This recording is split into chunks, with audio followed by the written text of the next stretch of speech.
বাড়িতে যে কোনো ধরনের মাছ থাকলে সেটা দিয়েই বানিয়ে নিতে পারেন ফিশ মোমো। আমি কাতলা মাছের কয়েকটা পিস নিয়ে 5 মিনিট সিদ্ধ করে জল থেকে তুলে একটু ঠান্ডা করে মাছের কাঁটা বেছে নিয়েছিলাম।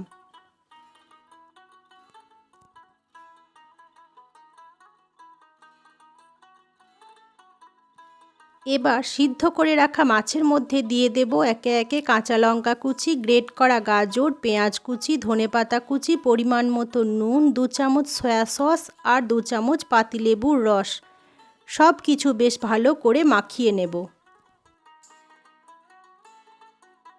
অন্যদিকে কিছুটা ময়দা ময়ান দিয়ে মেখে রেখেছিলাম, সেখান থেকে ছোট ছোট করে লেচি কেটে লুচির আকারে বেলে নিয়েছিলাম। এবার এক একটা করে বেলে রাখা লুচি নিয়ে তার ভিতর মাছের পুরটা ভরে মোমোর আকারে তৈরি করে নিলাম। যে যার নিজের সুবিধা মতো মোমোগুলো গড়ে নিতে পারেন। আমি অবশ্য খুব একটা ভালো শেপ দিতে পারিনি।